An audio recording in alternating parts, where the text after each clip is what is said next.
नमस्कार दोस्तों, exam mark के इस प्लेटफॉर्म में आप सभी का स्वागत है। तो आज हम पढ़ने वाले हैं नर्वस सिस्टम की डिजीज़ कंडीशन मेनिंजाइटिस, जो कि हमारा थर्ड लेक्चर होने वाला है। तो हम बोल रहे हैं मेनिंजस आइटिस, मेनिंजस और आइटिस मिलकर मेनिंजाइटिस जो बना। आइटिस का मतलब होता है इन्फ्लेमेशन और मेनिंजस सबको पता है कि कवरिंग होती है। हमारा जो ब्रेन और स्पाइनल कॉर्ड, इनके ऊपर एक कवरिंग पाई जाती है जिसे कहते हैं मेनिंजस। और ये मेनिंजस कौन कौन सी होती हैं? ड्यूरामीटर जो कि आउटर मोस्ट होती है, arachnoid mater middle one and pia mater innermost layer होती है। इन लेयर्स होती क्यों है वहाँ पे? लेयर्स का काम होता है प्रोटेक्शन। ये ब्रेन और स्पाइनल कॉर्ड को प्रोटेक्ट करती हैं कि कोई बैक्टीरिया, वायरस, प्रोटोजोआ इसके अंदर इन्वेड ना करे, इन्फेक्शन ना करे। दूसरा काम होता है कि जो ये मेनिंजेस होती हैं ये ब्रेन को चारों तरफ से कवर करती हैं और इसको एक जगह फिक्स करके रखती हैं, जिससे जब कोई जर्किंग मूवमेंट हो, आप बहुत तेज से मूव कर रहे हैं, ठीक है, तो इस पर कोई फोर्स ना पड़े। फोर्स कैसे नहीं पड़ता है? देखिए स्पेसेस को देखिए पहले कि जो ड्यूरामीटर और आर्किनॉइड मीटर के बीच में हमारा कौन सा होता है स्पेस?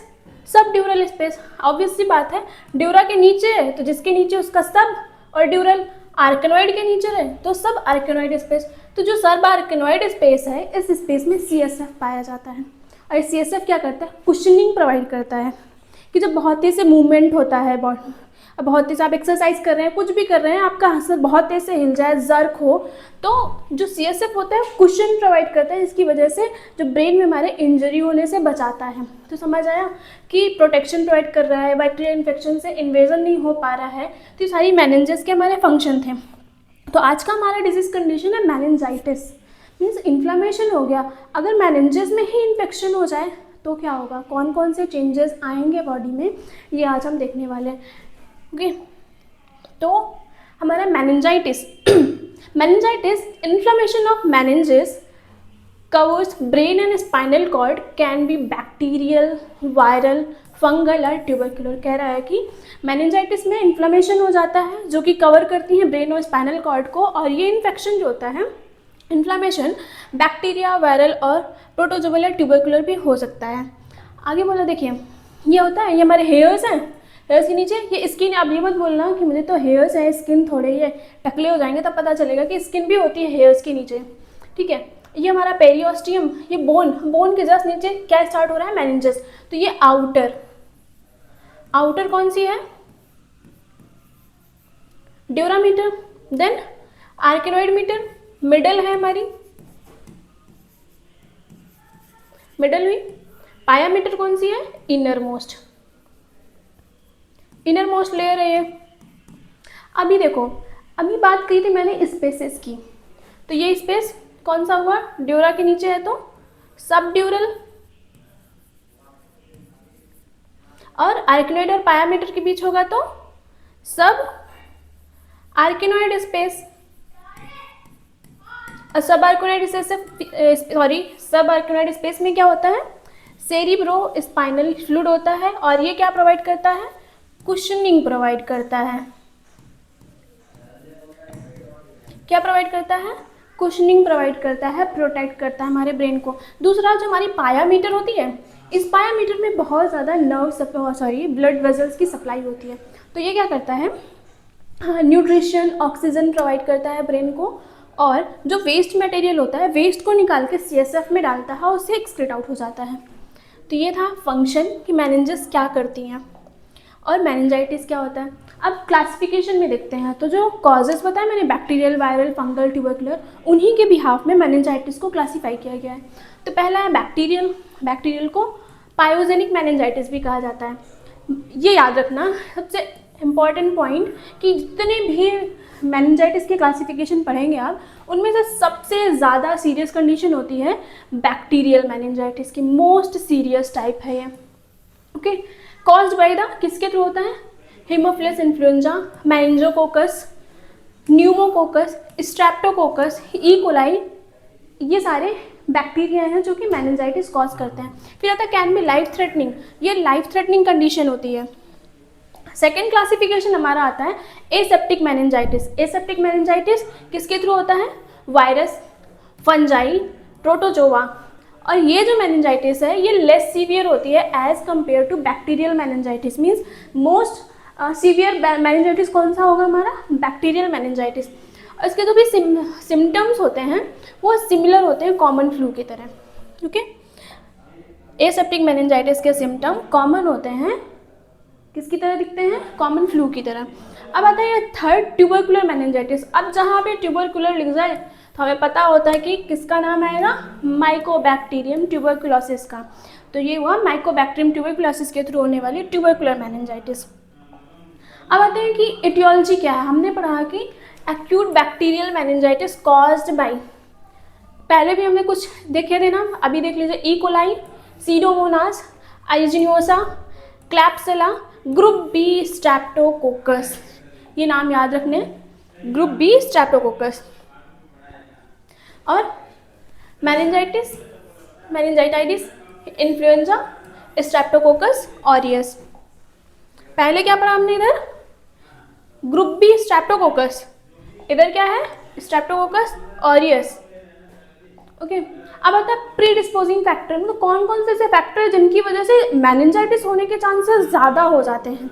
तो वही इम्यूनोसप्रेसेंट, इम्यूनोसप्रेसेंट चिल्ड्रन कौन से होते हैं, जिनको क्रॉनिक इलनेस हो या HIV का वो पेशेंट हो, स्टेरॉइड्स चल रहे हो, तो उनका इम्यून सिस्टम सप्रेस हो जाता है। सप्रेस होता है, इसकी वजह से जो इन्फेक्शन के चांसेस होते हैं, बैक्टीरियल वायरल जो भी है, उसके चांसेस बढ़ जाते हैं। इसीलिए इन बच्चों में मेनिंजाइटिस होने के चांसेस बढ़ जाते हैं। जैसे क्रॉनिक इलनेस में क्या आया, डायबिटीज़ है उन्हें, HIV इन्फेक्टेड चिल्ड्रन, स्कल में कोई ट्रॉमा हो गया, इस पर क्या होगा, ये डायरेक्ट इन्वेजन हो गया, स्कल में ही ट्रॉमा है तो डायरेक्ट वहीं से इन्फेक्शन हो जाएगा। इन्वेजन कोई इन्वेजिव प्रोसीजर किया गया है, जैसे कि हाइड्रोसेफेलस में सर्जरीज होती हैं, सिर्फ हाइड्रोसेफेलस था बेबी को, उसको सेंटिंग की गई कि उसका हाइड्रोसेफेलस में जो CSF इंक्रीज हो गया, CSF को बाहर निकालना है, वहाँ का प्रेशर मिनिमाइज करना है, तो इन्वेजिव प्रोसीजर हुआ जिसके थ्रू बैक्टीरियल इन्फेक्शन हो गया और मेनिंजाइटिस कॉज कर देगा वो। लिविंग क्राउडेड प्लेस, ठीक है, इनको होगा। और चाइल्ड बिलो 5 ईयर और मोर प्रोन, कौन से बच्चे ज़्यादा प्रोन होते हैं, जो 5 साल के नीचे होते हैं। अभी पढ़ते हैं पैथोफिजियोलॉजी। तो मेनिंजाइटिस का पैथोफिजियोलॉजी कैसा है। फर्स्ट स्टेप है हमारा organism inter into the body. तो बॉडी में इंटर कैसे करेगा, नोज, आई, ईयर, साइनस, इन सारी जगहों से बैक्टीरिया इंटर कर सकता है। और मोस्ट कॉमन होता है हमारा नेजोफेरिंग्स, सबसे ज़्यादा कॉमन होता है नेजोफेरिंग्स के इन्फेक्शन से। इसके थ्रू ये कहाँ इंटर करेगा, ब्लड स्ट्रीम में, ब्लड स्ट्रीम में ये इंटर करेगा और वहाँ क्या करेगा, मल्टीप्लाई होता है। मल्टीप्लाई होके क्या करता है, नंबर्स को अपने इंक्रीज करता है। देखिए पहले इन्वेजन हुआ, फॉर एग्जांपल नेजोफेरिंग से वो इंटर कर गया, इंटर करके कहाँ गया, ब्लड वेजल्स में एंट्री हुई। ब्लड वेजल्स में वो अपने नंबर्स को इंक्रीज करेगा, मल्टीप्लाई हुआ, जैसे ही उसके नंबर्स इंक्रीज होते हैं तो ये कहाँ पहुँचता है, सेरिब्रोस्पाइनल फ्लूइड में। यहाँ कैसे पहुँचा, ब्लड ब्रेन बैरियर होता है, ब्लड ब्रेन बैरियर के इंडोथीलियल सेल्स को ये डैमेज करता है। अब कहेंगे ब्लड ब्रेन बैरियर तो खुद ही एक प्रोटेक्शन प्रोवाइड करता है, कैसे इन्वेट करेगा, या तो इम्यून सिस्टम आपका बहुत वीक है या जो पैथोजन है बहुत ज़्यादा स्ट्रॉन्ग है। मान लिया पैथोजन बहुत ज़्यादा स्ट्रॉन्ग है, वो ब्लड ब्रेन बैरियर को क्रॉस करके CSF में पहुंचता है और ये CSF में पहुंच के जो सब आर्किनोइड स्पेस है वहाँ पे स्प्रेड होता है। जैसे ही ये सब आर्किनोइड स्पेस में पहुँचता है तो हमारी बॉडी का जो इम्यून सिस्टम है वो एक्टिवेट होता है। जब एक्टिवेट हुआ तो क्या रिलीज़ करता है, वो साइटोकाइंस रिलीज़ करता है, जैसे कि TNF अल्फा हुआ, प्रोस्टाग्लैंडिन्स, ये चीज़ें रिलीज़ होती हैं और इन्फ्लामेशन स्टार्ट हो जाता है। जो इन्फ्लामेशन होता है CSF बिकम, उसकी वजह से जब हो जाता है तो CSF क्लाउडी और एक्सुडेट होता है वो, ठीक है। अब जैसे ही क्या बोला मैंने बोला अभी कि ऑर्गेनिज्म एंटर हुआ ब्लड स्ट्रीम में एंटर करने के बाद ये मल्टीप्लाई हुआ, नंबर्स को इंक्रीज कर रहा है, फिर ये सेरिब्रोस्पाइनल फ्लूइड तक पहुंचा ब्लड ब्रेन को क्रॉस करके, ब्लड ब्रेन बैरियर क्रॉस करके जब ये CSF में पहुंचता है वहाँ से इन्फ्लामेशन स्टार्ट होता है। कहाँ पे, मेनिंजेस का इन्फ्लामेशन क्यों स्टार्ट हुआ, क्योंकि साइटोकाइंस आया, TNF अल्फा, प्रोस्टाग्लैंडिन्स रिलीज हुए। जब ये रिलीज हो जाते हैं तो होता क्या है, या तो CSF का प्रोडक्शन इंक्रीज हो जाता है या फिर CSF का जो एब्जॉर्प्शन है वो कम हो जाता है। जब CSF का प्रोडक्शन इंक्रीज हो जाए या फिर CSF का जो एब्जॉर्प्शन है वो कम हो जाए तो CSF एक्यूमुलेट होने लगेगा। ठीक है, CSF एक्यूमुलेट होगा और जब CSF एक्यूमुलेट होगा तो क्या करेगा, ICP बढ़ेगा, इंट्राक्रेनियल प्रेशर बढ़ने लगेगा। ऑब्वियस सी बात है, इंट्राक्रेनियल प्रेशर बढ़ने से क्या होता है, हाइड्रोसेफेलस हो जाता है। तो हो सकता है बेबी को हाइड्रोसेफेलस की कंडीशन जनरेट हो। अगर इंट्राक्रेनियल प्रेशर बढ़ेगा, CSF एक्यूमुलेट हुआ है, ICP बढ़ गया, तो बेबी का जो हेड सर्कमफ्रेंस है वो भी बढ़ने लगेगा, उसकी बल्जिंग आई दिखेगी, प्रेशर बढ़ने की वजह से उसको फोटोफोबिया भी हो जाएगा, वॉमिटिंग होगी, हेडेक होगा, ये चीज़ें दिखेंगी। अब obstruction of the blood flow, CSF के फ्लो में ऑब्स्ट्रक्शन क्रिएट हो गया, इंट्राक्रेनियल प्रेशर बढ़ गया। अब ये जब बढ़ता है तो क्या कॉज कर रहा है, मैंने बोला कि एक तो ये हो गया CSF का प्रेशर बढ़ गया, हाइड्रोसेफेलस की कंडीशन जनरेट हो सकती है। CSF का फ्लो ऑब्स्ट्रक्ट होगा क्योंकि वहाँ पे इन्फ्लेमेशन हो गया, ऑब्स्ट्रक्शन क्रिएट हो, ऑब्स्ट्रक्टिव टाइप का हाइड्रोसेफेलस भी हो सकता है। इंट्राक्रेनियल प्रेशर बढ़ा, आगे देखिए damage to the cerebral cortex and cranial nerve, अगर ये डैमेज हो जाती है इसी की वजह से क्या कॉज करता है, ये फोटोफोबिया। क्या कॉज करता है, फोटोफोबिया।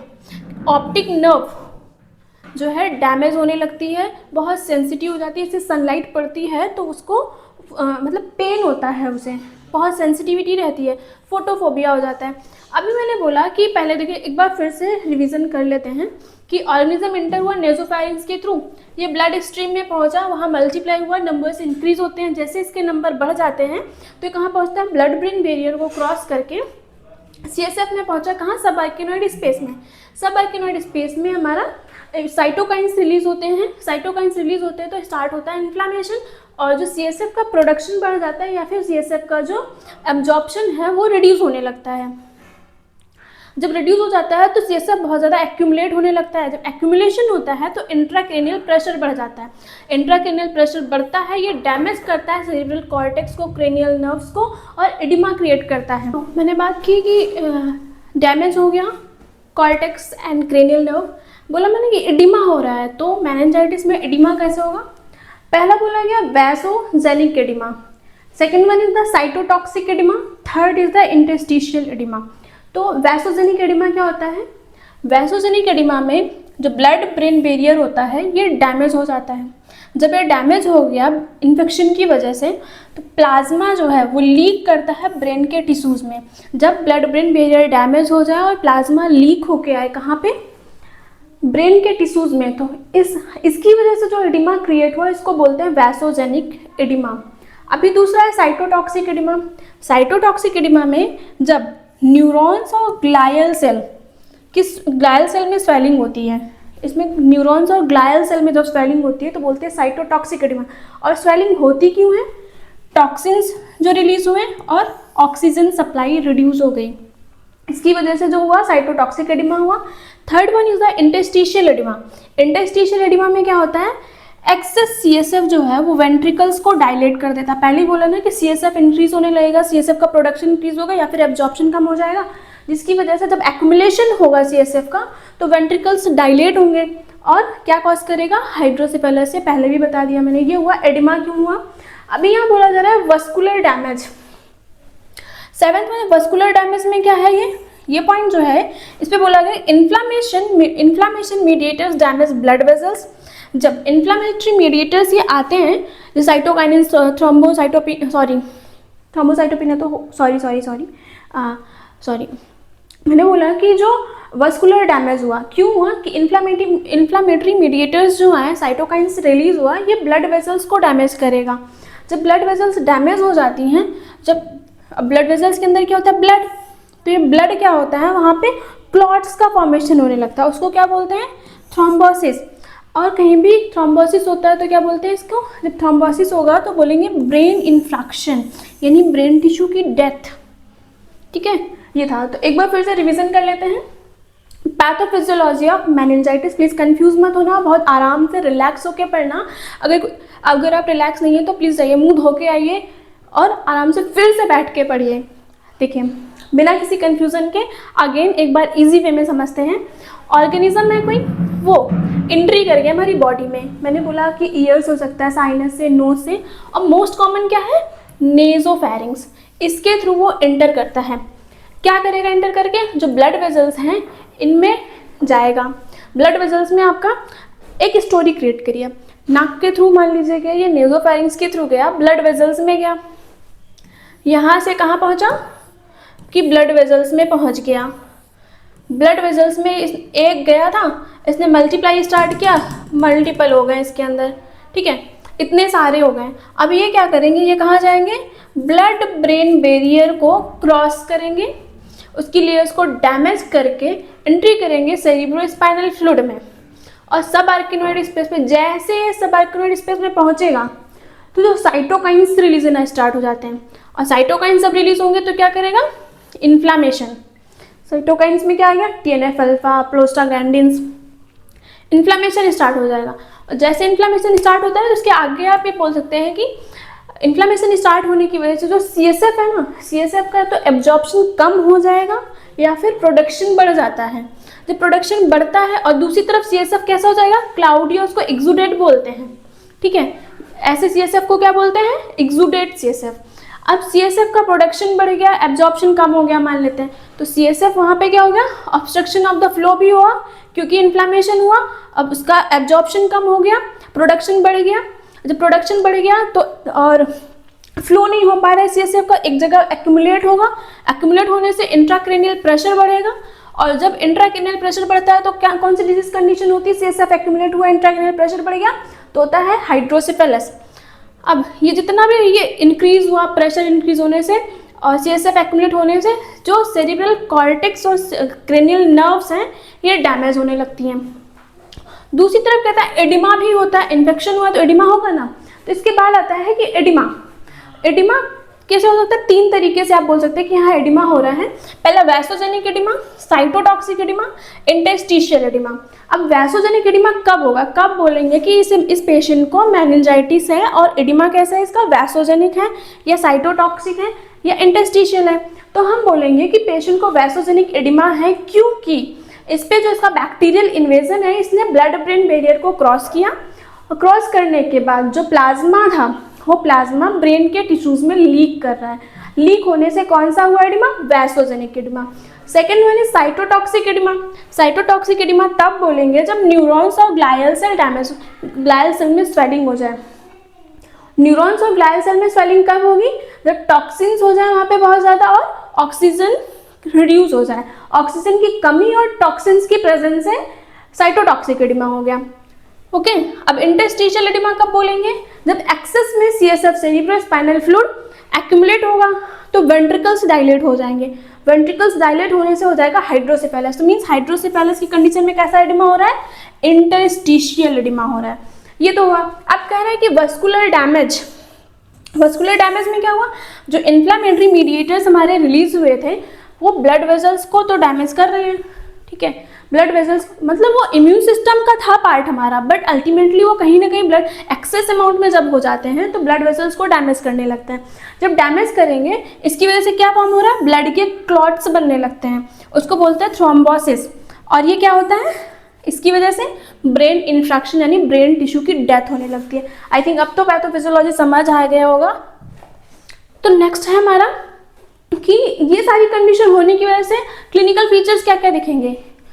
बच्चा फीड नहीं करेगा, उसे वॉमिटिंग आएगी क्योंकि ICP बढ़ा हुआ है, इंट्राक्रेनियल प्रेशर बढ़ गया है, वीक क्राई, उसके पास इतनी भी हिम्मत नहीं होगी वो तेज हाई स्पीच में क्राई कर पाए, बहुत वीक क्राई होगा, लिथार्जी और स्लीपलेसनेस रहेगा उसे। क्या होगा? उसको फीवर आएगा, बहुत इन्फेक्शन है, फीवर आएगा, बेबी को डायरिया हो जाएगा, फॉन्टेनल उसके बल्ज हो जाएंगे। क्यों होंगे? CSF एक्यूमुलेट हुआ है, ICP बढ़ा है। फॉन्टेनल्स कौन कौन से होते हैं? Anterior and posterior. Anterior fontanelle diamond shape का होता है, पोस्टीरियर फॉन्टेनल ट्रायंगुलर होता है। Symptoms in baby and symptom in older children and adults में क्या क्या होते हैं? तो आप देख सकते हैं कि हाई फीवर, स्लीपी होगा, ठीक है। और ये चीज़ें आप पढ़ सकते हैं, मैंने बता दिया कि वॉमिटिंग है, जॉइंट पेन, स्टिफ नेक। अभी आगे देखते हैं कि अभी यहाँ पे देख कैटेगराइज किया गया कि कोई इन्फेंट या फिर 3 महीने के अंदर का जो बच्चा है उस पर आपको कौन कौन सा सिम्टम दिखेंगे। अगर इन्फेंट या 3 मंथ के अंदर वाला जो बच्चा होता है उसे अगर मेनिंजाइटिस होगा तो आपको उस पर फीवर दिखेगा, इरिटेबिलिटी होगी, poor feeding, high pitched cry. पहले हमने वीक क्राई पढ़ा था, यहाँ पे क्या कैटेगरी है, 3 मंथ के अंदर और जो इन्फेंट होंगे उनका पिच कैसा रहेगा, हाई पिच क्राई है। सीजर्स आ सकते हैं, बल्जिंग फॉन्टेनल, नक्कल रिजिडिटी। नक्कल रिजिडिटी ये स्टार मार्क पॉइंट है इसका, ओके। ये चीज़ें नक्कल रिजिडिटी लिखनी ही लिखनी है, स्टिफ नेक बोलते हैं। अब चिल्ड्रन है, अगर 3 साल या 3 साल से ज़्यादा का बच्चा है, fevers, chills, headache, vomiting, photophobia. Photophobia पहले बताया कि ऑप्टिक नर्व कैसी हो जाती है, डैमेज होती है या सेंसिटिव हो जाती है, जिसकी वजह से इस पर लाइट पड़ती है, बहुत हाईली सेंसिटिव होती है, उसको फोटोफोबिया हो जाता है, ठीक है। नक्कल रिजिडिटी हुई, इनमें भी पॉजिटिव ब्रुनजिस्की साइन दिखेगा। देखिए इस पे 3 चीज़ें याद रखना, नक्कल रिजिडिटी, पॉजिटिव ब्रुनजिस्की साइन और पॉजिटिव कर्निंग साइन। अब ये कैसे होते हैं आगे मैं आपको विद डायग्राम दिखाऊंगी। सीजर्स आएगा, उसको डिलीरियम, कोमा या मैक्यूलो पॉपुलर रैसेस दिखेंगे, ओके। अब आता है कि डायग्नोस्टिक फीचर्स, किसी बेबी को मेनिंजाइटिस हुआ है तो कैसे डायग्नोज करेंगे। तो सबसे पहला आता है CSF कहाँ प्रेजेंट होता है, कहाँ प्रेजेंट होता है CSF, आर्किनॉइड स्पेस पे आया था। हमारे CSF हमारी पूरी स्पाइनल कॉर्ड में है, तो पता है ना कि जब CSF अगर चाहिए, CSF में बैक्टीरियल एंट्री हो तो CSF चाहिए, CSF के लिए क्या करना होगा, लंबर पंचर। तो जब लंबर पंचर करेंगे बेबी का L3 L4 में या L4 और L5 के बीच में करते हैं, निडल इंसर्ट करते हैं। लंबर पंचर करते टाइम पे बेबी की पोजीशन कैसी होनी चाहिए, नी चेस्ट पोजीशन में होता है बेबी, ठीक है, नी चेस्ट पोजीशन में। और इसका जो लंबर एरिया है उसको अच्छे से क्लीन करना होता है, एसेप्टिक प्रोसीजर करना चाहिए। निडल इंसर्ट करते हैं 20 ml CSF, कितने ml, 20 ml CSF लेते हैं और लंबर पंचर किया जाता है। लंबर पंचर करके 20 ml CSF लेते हैं और फाइंड आउट करते हैं कि क्या प्रेजेंस है उस पर। तो CSF कैसा होता है, क्लाउड। अगर किसी बेबी को मेनिंजाइटिस है तो लंबर पंचर के बाद जो CSF मिलेगा वो क्लाउडी हो जाएगा, उस पर WBCs बहुत ज़्यादा होंगे, न्यूट्रोफिल्स बढ़ जाएंगे, प्रोटीन हाई होता है और ग्लूकोज कम हो जाता है, ओके। हाई प्रोटीन और लो ग्लूकोज, ये याद रखना। ये कुछ पॉइंट्स ऐसे होते हैं कि जो सिर्फ इसी डिजीज कंडीशन में पाए जाएंगे। ऐसे स्टार मार्क पॉइंट्स आपको एकदम याद करके रखना है। कुछ चीज़ें जैसे वॉमिटिंग लिखेंगे, फीवर लिखेंगे, ये मोस्टली डिजीज कंडीशन में पाया जाएगा। लेकिन कुछ ऐसे पॉइंट्स होते हैं जो पर्टिकुलर डिजीज कंडीशन में ही है, जैसे यहाँ पे अपने पढ़ा ब्रुनजिस्की साइन, कर्निंग साइन, फोटोफोबिया, नक्कल रिजिडिटी। यहाँ पे देखिए CSF का क्लाउडीनेस, हाई WBCs हो गए, high protein and low glucose level. Glucose level कितना हो गया, लेस देन 30 mg/dl। अब अगर ब्लड टेस्ट कराएंगे तो ल्यूकोसाइटोसिस मिलेगा। ब्लड कल्चर जो है मे बी पॉजिटिव हो सकता है। अब और क्या करा सकते हैं, CT और MRI कराएंगे जिससे आपको हाइड्रोसिफिलिस पता चलेगा। हाइड्रोसिफिलिस के लिए और क्या कर सकते हैं कि हाइड्रोसिफिलिस हो सकता है बेबी का जो हेड सर्कमफ्रेंस है आप डेली बेसिस पे मेजर कर सकते हैं। अगर नॉर्मल रेंज से ज़्यादा हो रहा है इसका मतलब हाइड्रोसिफिलिस होने के चांसेस हैं, यानी है उसको। अब मैंने बोला था कि ब्रुनजिस्की और नक्कल रिजिडिटी और कर्निंग साइन क्या होता है ये बताती हूँ। ये देख रहे हैं नेक पे उसको दिखाया जा रहा है ना कि नक्कल रिजिडिटी है, उसको फ्लेक्शन एक्सटेंशन करने में नेक पे बहुत पेन होता है। कर्निंग साइन क्या है, कर्निंग साइन है कि अगर आप पेशेंट को सुपाइन पोजीशन में लेटाते हैं, सुपाइन पोजीशन में हो गया, उसके बाद अगर आप उसका एक लेग ऐसे रेज करते हैं 90 डिग्री की तरफ करने की कोशिश करते हैं तो उसको बहुत ज़्यादा इस एरिया में पेन फील होता है, यहाँ पे, ओके। अब आता है ब्रुनजिस्की साइन। इस पर क्या होता है, अगर आप पेशेंट का, ये देख रहे हैं, वॉलंटरी इसका हेड एरिया रेज करेंगे तो इनवॉलंटरी, जैसे ही आप इसका हेड एरिया रेज करेंगे तो ये अपने लेग्स को ऐसे फ्लेक्स कर लेगा। ये खुद से नहीं कर रहा होगा, ये खुद मतलब किसी ने किया नहीं पकड़ के। जैसे आप हेड उठाएंगे तो पैर खुद ही उठ जाएगा ऊपर, ऐसे ये करेंगे। यहाँ पे पैर उठा रहे हैं आप तो यहाँ पे पेन फील होता है। जब पेन यहाँ होता है उसको क्या कहते हैं, कर्निंग साइन। और हेड को रेस करने पे लेग ऐसे फ्लेक्स हो रहा है तो इसको क्या बोलते हैं, ब्रुनजिस्की साइन बोलते हैं। ये स्टार मार्क इस पे भी कर लेना है कि मेनिंजाइटिस में ये 3 चीज़ें मस्ट होती हैं, ठीक है। अगर आपको बोला जाए कि सिर्फ और सिर्फ मेनिंजाइटिस में क्या पाया जाता है, मतलब कि स्टार मार्क पॉइंट्स पे, तो आप इसको मेंशन ज़रूर करना। अब आता है मैनेजमेंट। हमने पढ़ लिया कि डिजीज कंडीशन मैनेजेस क्या है, डेफिनेशन क्या है, कॉजेज क्या है, क्लासिफिकेशन क्या है, और उस पर क्लिनिकल फीचर्स क्या क्या दिखेंगे। अब अगर किसी को मेनिंजाइटिस है तो मैनेजमेंट क्या है उसका, तो देखते हैं। Specific treatment antibiotics. Specific treatment antibiotics में start antibiotics after CSF culture. CSF culture कब एंटीबायोटिक स्टार्ट करेंगे? CSF कल्चर के बाद। कॉमनली यूज एंटीबायोटिक कौन सी होती हैं? पेनिसिलिन और इसके साथ साथ थर्ड जनरेशन सेफेलोस्पोरिन। ठीक है, एक ये होता है। दूसरा है वैनकोमाइसिन इफ रेजिस्टेंस सस्पेक्टेड। अगर रेजिस्टेंस है, मान लिया उसको सेफेलोस्पोरिन से रेजिस्टेंस हो गया, पेनिसिलिन से रेजिस्टेंस है, तो क्या देंगे आप? वैनकोमाइसिन देंगे। और क्या दे सकते हैं? सीफोटैक्सिन या फिर सेफ्ट्रिजोन प्लस अमाइलोग्लाइकोसाइड दे सकते हैं। ठीक है, ये थी एंटीबायोटिक्स। अब है कि सिम्टोमेटिक ट्रीटमेंट में क्या देंगे? अगर बेबी की कंडीशन ऐसी हो गई कि उसको सीजर्स आने लगे, तो सीजर को कंट्रोल करने के लिए जो मेडिकेशन होता है वो हमारा फिनोबार्बिटोन। कितना देंगे बेबी को? 10 mg पर kg और IV मीन्स पर kg का मतलब ये है, अगर आपका बच्चा 4 किलो का है यानी 4 kg का है, तो कितना दे देंगे आप? 4 × 10। ओके, 1 kg में 10 mg देंगे, 4 kg में कितना हो जाएगा? 4 × 10। डायजेपाम देंगे 0.25 mg पर kg। ये रिकरेंट सीजर के लिए, रिकरेंट बार बार अगर सीजर आ रहा है तो डायजेपाम देंगे, और ऐसे क्या देंगे? फिनोबार्बिटोन देते हैं। और क्या करेंगे? Reduce intracranial pressure. Intracranial pressure को रिड्यूस करने के लिए मोस्टली एंटी डायरेटिक्स देते हैं, जिसपे आता है हमारा मैनिटॉल, फ्रूशामाइड। मैनिटॉल कितना देंगे? 0.5 to 1 mg पर kg देते हैं। फ्रूशामाइड 1 mg पर kg देते हैं। अगर बेबी को फीवर है, हेडेक है, तो पैरासीटामोल और एस्प्रिन प्रेफर करते हैं। ये था मैनेजमेंट। दूसरा आता है नर्सिंग मैनेजमेंट। हमने क्या पढ़ा था अभी? फार्माकोलॉजिकल पढ़ा, अभी नर्सिंग मैनेजमेंट। तो मेनिंजाइटिस जो होता है ये बैक्टीरियल है, यानी कि ये इन्फेक्शन दूसरों पे भी क्रिएट कर सकता है। तो सबसे पहले बेबी को क्या करेंगे? आइसोलेट करेंगे। आइसोलेट में क्या होगा? आइसोलेशन में कि baby keep child in isolation to prevent the spread, means infection जो है एक से दूसरे पे स्प्रेड ना हो, इसलिए बेबी को हम आइसोलेट करेंगे। और strict hand washing, as we know in Covid हमने बहुत हाथ धुले हैं, तो कोई भी डिजीज कंडीशन जो स्प्रेड होती है एक पेशेंट से दूसरे पेशेंट में, उसके लिए अगर आप हाथ अच्छे से धोते हैं तो 70 to 80% स्प्रेड होने के चांसेस खत्म हो जाते हैं। तो इस पर भी हैंड वॉशिंग करेंगे। No visitor within the respiratory infection. अगर किसी को रेस्पिरेटरी इन्फेक्शन है तो उसको बेबी के उस पर्टिकुलर वार्ड में या पर्टिकुलर केबिन में जाने से स्ट्रिक्टली मना किया जाएगा, क्योंकि हमने पढ़ा है कि मेनिंजाइटिस का अगर बैक्टीरियल है तो सबसे ज़्यादा कैसे इन्फेक्शन होता है? नेजोफेरिंग्स के थ्रू। और अगर पहले से वो रेस्पिरेटरी इन्फेक्शन के थ्रू आ रहा है तो उसको नहीं जाने देना है। Maintain the airway and breathing.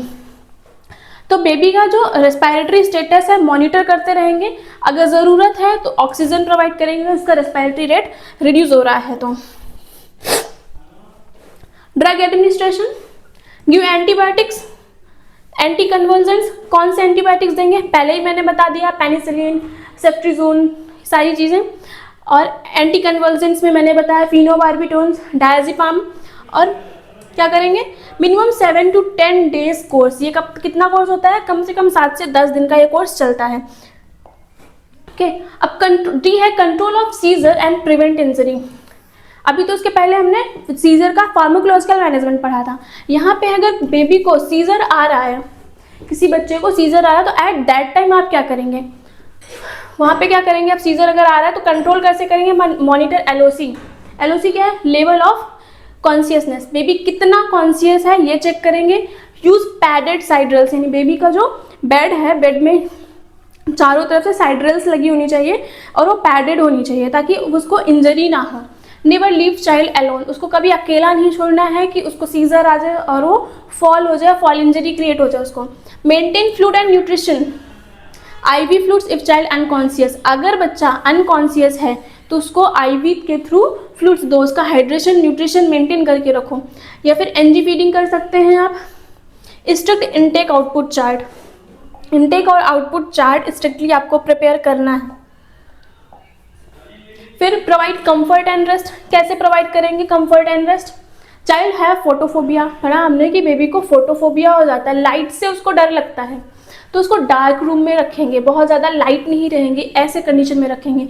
इसका इन्वायरमेंट बहुत ज़्यादा कैसा रखेंगे, काम और क्वाइट करेंगे, मतलब किसी भी चीज़ से उसको स्टिमुलस ना प्रोवाइड हो कि वो बहुत ज़्यादा जैसे हाइपर हो जाए, पहले से उसको इरिटेबिलिटी हो रही है, पेन में है, फोटोफोबिया है, तो डार्क रूम में रख दो, इन्वायरमेंट क्वाइट रखो, काम रखो, उसको प्रॉपर पोजिशनिंग प्रोवाइड करो। ऐसा ना हो कि अभी एक ही पोजीशन में पड़ा है, उसको शोर हो रहे हैं। फ्रिक्वेंट माउथ केयर प्रोवाइड करो। Prevent bed sore. अब monitor child's condition, child condition में क्या क्या मॉनिटर करेंगे? वाइटल्स लेते हैं, उसका blood pressure, temperature, pulse rate सब मेजर करते रहेंगे timely. Observe for the irritability and LOC, irritability check करेंगे कि इरिटेबल तो नहीं हो रहा है वो, और लेवल ऑफ कॉन्शियसनेस कितना है बेबी का। Check fontanelle size, risk of hidrosis.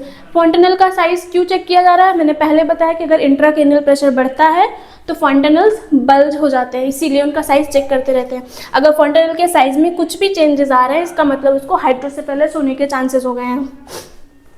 अब आता प्री पेरेंटल गाइडेंस, उनके जो भी मम्मी पापा हैं उनको क्या सिखाएंगे आप? डिजीज़ कंडीशन के बारे में बताइए कि डिजीज़ कंडीशन कैसी है, क्यों हुई है, उनको कौन कौन सी रियायतें खुद पे कंट्रोल रखना है कि आगे से ये चीज़ें ना हो। टीच होम केयर, उनको बताना है कि बच्चे को घर ले जाना है तो कैसे उसका केयर करनी है। रिफ़र टू द कॉम्प्लिकेशंस अकर, अगर कॉम्प्लिकेशंस होते हैं तो तुरंत उसको रेफ़र करना है। हाँ पता है कॉम्प्लिकेशंस क्या क्या हो सकते हैं? कॉम्प्लिकेशन तो पीछे बोल दिया, कौन कौन से कॉम्प्लिकेशन? जैसे सबड्यूरल इन्फेक्शन हो रहा है, हो सकता है, सबड्यूरल हेमाटोमा हो गया, hydrocephalus, cerebral infraction, cranial nerve palsy जिसमें हियरिंग लॉस हो जाएगा, encephalitis, endocarditis, brain abscess, SIADH, ये क्या है? Syndrome of inappropriate ADH। ये सारे कॉम्प्लिकेशंस, यानी जिस बच्चे को मेनिंजाइटिस है उसको ये सारे डिजीज कंडीशन होने के चांसेस बहुत ज़्यादा बढ़ जाते हैं चांसेस के। अब आता है प्रिवेंशन, ऐसा हम क्या करें कि हमारे बेबी को मेनिंजाइटिस हो ही ना, तो कैसे प्रिवेंट कर सकते हैं? सबसे ज़्यादा ज़रूरी होता है रूटीन इम्यूनाइजेशन, जो कि हमारी गवर्नमेंट फ्री में प्रोवाइड करती है। Due to lack of awareness आप इम्यूनाइजेशन नहीं कराते हैं और आपका बेबी सफ़र करता है जिससे। तो इम्यूनाइजेशन में क्या कराना है? वैक्सीन अगेंस्ट मीजल्स की, mumps, polio, meningococcus, pneumococcus, haemophilus influenzae, जिसके 3 डोज लगते हैं, ये सारे इम्यूनाइजेशंस आपको कराने हैं जो कि गवर्नमेंट आपको फ्री ऑफ कॉस्ट प्रोवाइड करती है। Thank you. ये था हमारा आज का डिजीज़ कंडीशन मेनिंजाइटिस। तो मिलते हैं फिर से अगले लेक्चर एक नया डिजीज़ कंडीशन के साथ।